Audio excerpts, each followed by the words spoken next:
All right, episode 20, recording live from my parents' basement. Dynasty Trades in 5. I'm Clay.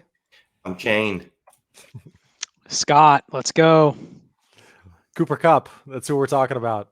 Scott, go ahead. You start. Oh, you put me on the spot because how fast can we adjust what we thought in the preseason? Whether it was preseason hype with, who do you pick between Woods and Kupp? I mean, they've been synonymous for years in terms of like who's going to be better. And we're talking one season worth, but even then, like redrafts, they were going back to back, pick your 50-50 bet. Obviously, Kupp was younger, almost 3 years younger, but basically has performed at a level where I don't think anybody expected. Him and Mike Williams are probably the two biggest risers in terms of dynasty value that kind of came out of, I don't want to say nowhere because both were good, both have good offenses. But what Kupp's doing is just, historic. It reminds me of the stretch that Adam Thielen had in 2018, where it's like he started the first, 9 or 10 games. He was 100 yards every single game, and people were paying 2+ first for him, and you're going, this guy's 28, 29 years old, and not saying he's not good. Clearly he's good, but is it a product of just the efficiency in the system that he's in?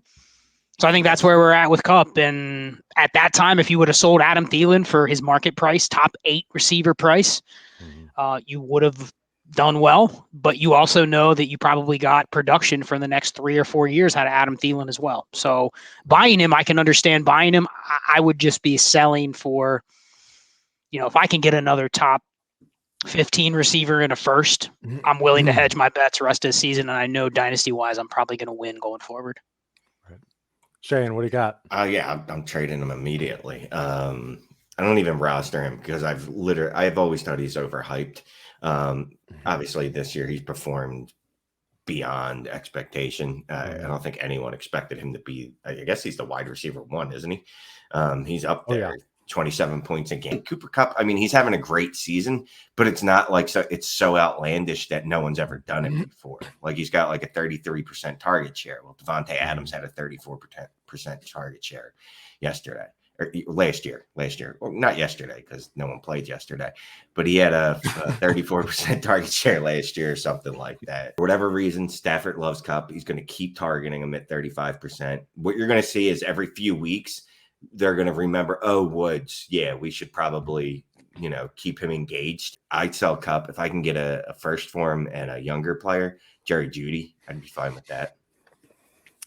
So what about this trade right here that I saw on DLF? It's pretty reasonable price, but I don't know. I like this trade. So you have on one side Kupp in a 22 third. So Cooper Kupp or Claypool, a 2022 first and a 2022 second. That's exactly what you're looking for, isn't it, Shane? Yeah, he's gone.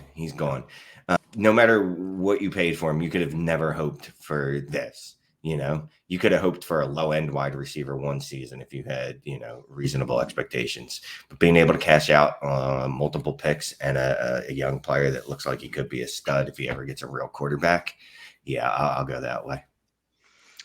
The problem with Kupp is, as a dynasty community, we do not adjust fast enough to what's going on. So the market sell value on Kupp, I'm not sure you get that deal in a lot of places. Maybe some, but I think if you went out and you just targeted, the names that came to my mind were Jerry Jeudy, T. Higgins. If you can get a first on top of one of those guys for Kupp, I'm saying I would sell.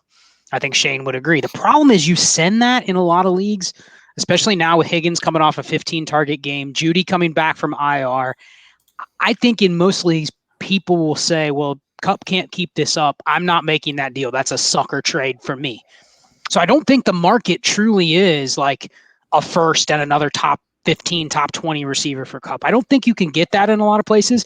So if I have Kupp, it's like, okay, I want to sell. But if I can't really kind of like name the type of deal that I get, I don't want just like a first and a second or a first and Jacoby Myers or something like that. Like I want more than that. So I think the problem is he's kind of stuck in this range where he may just keep this up the rest of the year. Then the market value might catch up on him. And after the season's over, I'm actually willing to sell Kupp for less because I'm not going to cash in on those points. But like Shane said, he can continue basically be the wide receiver 1 the rest of the year. But this is a guy that's 6 months younger than Kupp. but has only had one blow up year, and the blow up year that he had is probably not going to be as good as Kupp's year this year. Stephon Diggs or Cooper Kupp? Yeah, that's closer. I think whichever one can get me something on the other side of the trade, I'd make the move. Exactly, I agree. What about you guys still Ridley over Kupp? I think I'd go Kupp. Yeah, I'd go Kupp. A lot better about Ridley before the season started, and we got to see it all in practice. What it looks like with no Julio there. I mean, honestly, it looks like Kyle Pitts is the alpha on that team. Yep. I think I have to go Kupp. Yep.